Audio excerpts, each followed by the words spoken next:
Hey guys, time out muna tayo. John Nathan here and welcome back to my channel.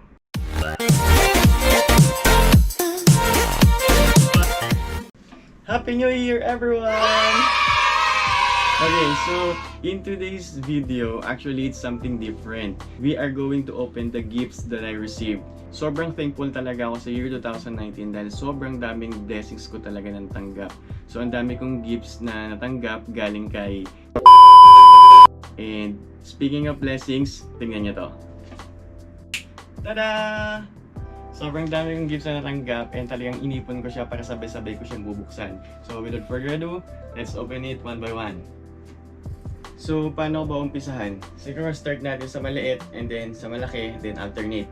Okay, so open muna natin yung pinakamaliit, which is ito. So tingnan natin yung anong laman. Bigat siya. Wow. So yung first gift natin is Viltrox.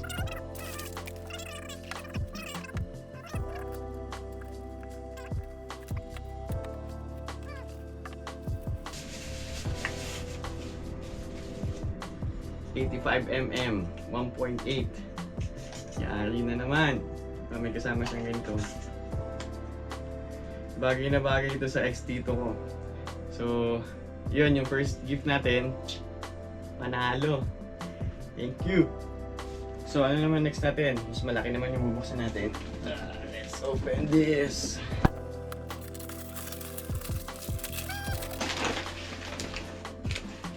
Waterproof camera housing for XT2. Ayos. Saktong-sakto to kasi yung camera bag ko na plastic nasira na. So kailangan ko na ng kapalit. Dahil magagamit ko to sa shoot ko sa Sunday. Saktong-sakto. Very good.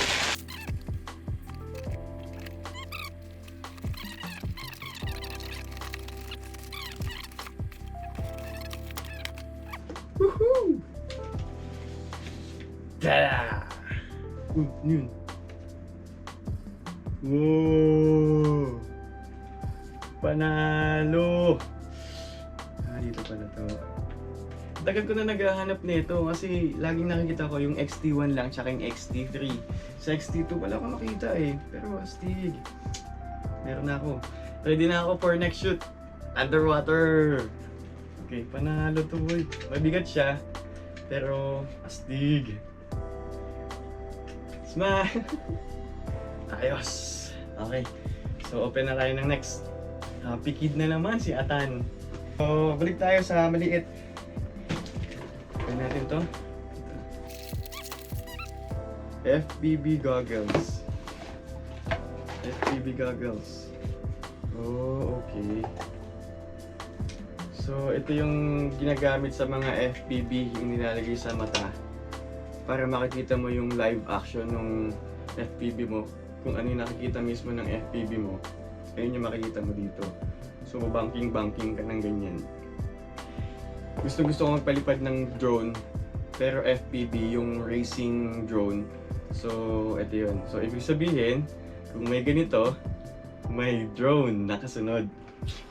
Hanapin natin. So, yun lang naman yung laman. Open tayo ng kumuha. Yan. Bomb!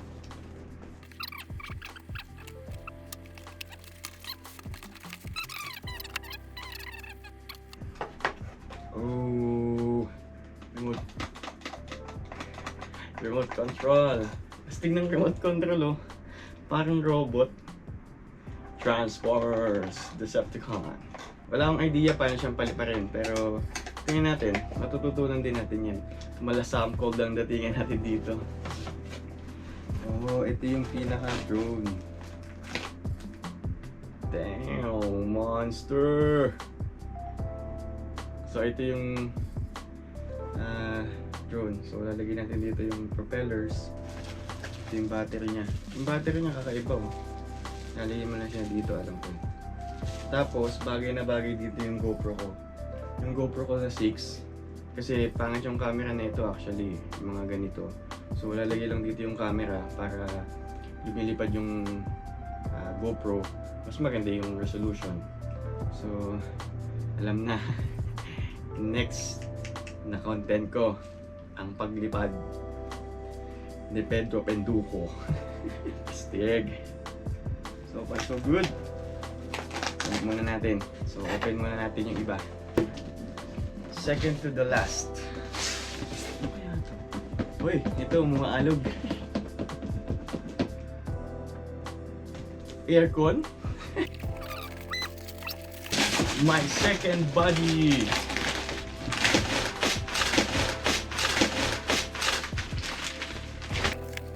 Fujifilm XT3.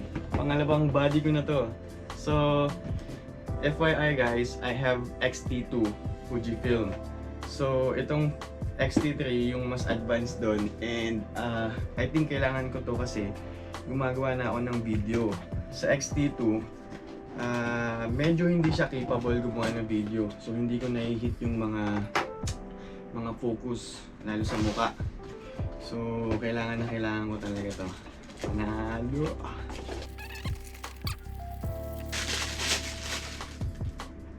Woohoo! XT3.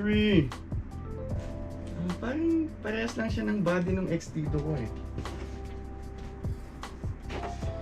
So ito yung XT2 ko. Halos same lang siya oh. Kaya lang ito, mas advanced to. Syempre meron siyang 4K na 60 frame per second. At saka ito naman syempre wala. So mas mabilis yung eye focus nito. Tsaka yung focus nito, yung autofocus nito mas mabilis. Kaya mas panalo to sa mga video.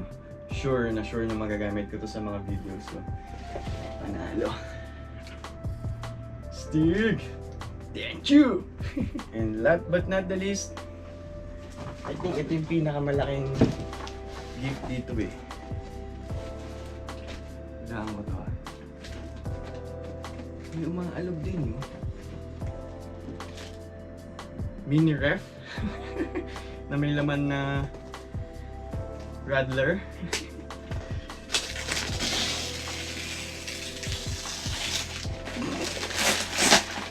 Damn!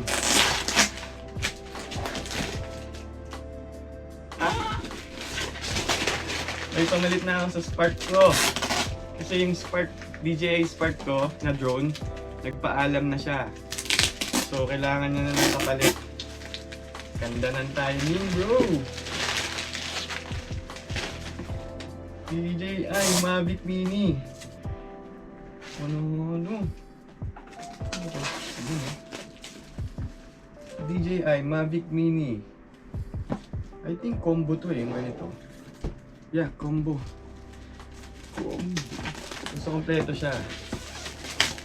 So ang kagandahan nito sa Spark kasi, yung battery life niya 15 minutes yung tinatagal sa ere. Pero usually mga nasa 12 minutes lang yun, ganyan. Pero ito, ang Mavic Mini, syempre mas maganda siya, mas maliit.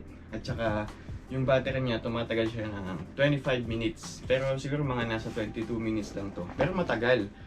And ito, tatlo yung batteries niya sa loob. For sure, tatlo to kasi ano to eh, fly combo. Para tayo nag-unboxing na rin, you know?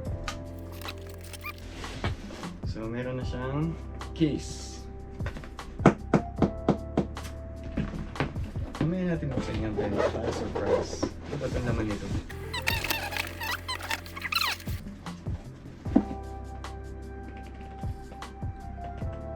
Kabalot. Tudum! Ang liit mo yun. Mas malaki pa yung palad ko. Ang gaan. Compare mo to sa Spark, DJI Spark Mini, mabigat yun. Ang gaan nito. Solid. Malamang mapapapunta na naman ako sa Lazarus kasi doon lang ako nakapagpalipad ng malaya. Doon ko to testingin. Stig. Oh, ito yung controller. So yung controller, lalagyan mo dito yung phone.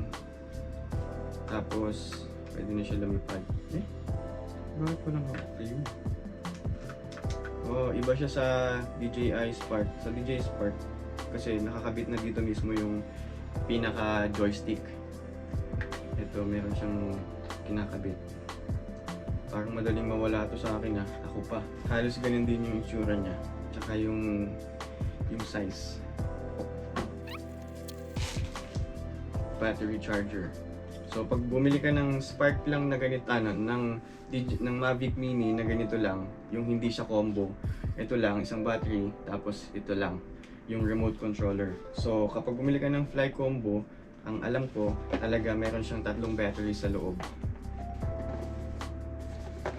Oh, konting pasensya kasi tayo. That's nice. So open natin yung DJI Mini mismo.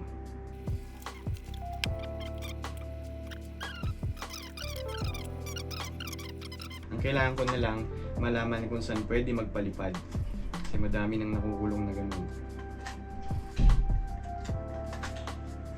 Oh, wow. Yeah. 249 grams. Ultra light. See? Ibig sabihin, hindi ko na siya kailangang i-register. Mapapalipad na natin siya ng diretsyo ng ganito. Astig! Panalo! Excited na akong paliparin lahat to. So, sobrang excited ako sa mga natanggap kong regalo. First, yung lens ko na 85mm Viltrox 1.8. Ready na naman ako sa portrait photography. At saka siguro pwede ko siyang gamitin sa underwater. Ewan ko lang kung match siya. Doon sa isang gift na natanggap ko, yung underwater camera housing na bagay sa XT3 ko. Hindi na ako mahihirapan mag-adjust. And then, yung isa pang natanggap ko, yes, yung isang drone. Yung FPV, mabilis kasi yun. As in, mabilis yung lumipad. So, ibang klase yung cinematic shot nun. So, hintayin natin. Excited na rin akong gamitin yun. And yung iba, ano ba yung iba? Oh yeah! This XT3. Tama. Sa Friday, meron akong first wedding photoshoot ko. Yung actual wedding mismo. So, dalawa na yung body ko. Tira dito. Para hindi ka na magpapalit ng lens. Hindi ka na mahirapan magpalit ng lens. Naglag. Oh yeah, yung propeller to ng FPV. Ang dami So yun guys. Sobrang thankful ako sa mga natanggap ko na gifts. And sobrang magagamit ko talaga siya sa mga ginagawa ko sa mga content natin, lalo sa mga photography content natin. Siyempre, sa travel contents natin, magagamit ko siya. So, expect nyo na yung mga susunod natin na dadating. May review ako ng camera casing, may review ako ng Viltrox, may review ako ng XT3, ng DJI Mavic Mini, at saka ng FPV Drone. FPV Drone, hindi ako sure kung paano magpalipad niyan, pero titignan natin kung paano natin papaliparin. So, yun guys. Mag-aayos na muna ako ng mga kalat ko dito, and happy 2020 sa inyong lahat. Thank you for watching. See you on my next video.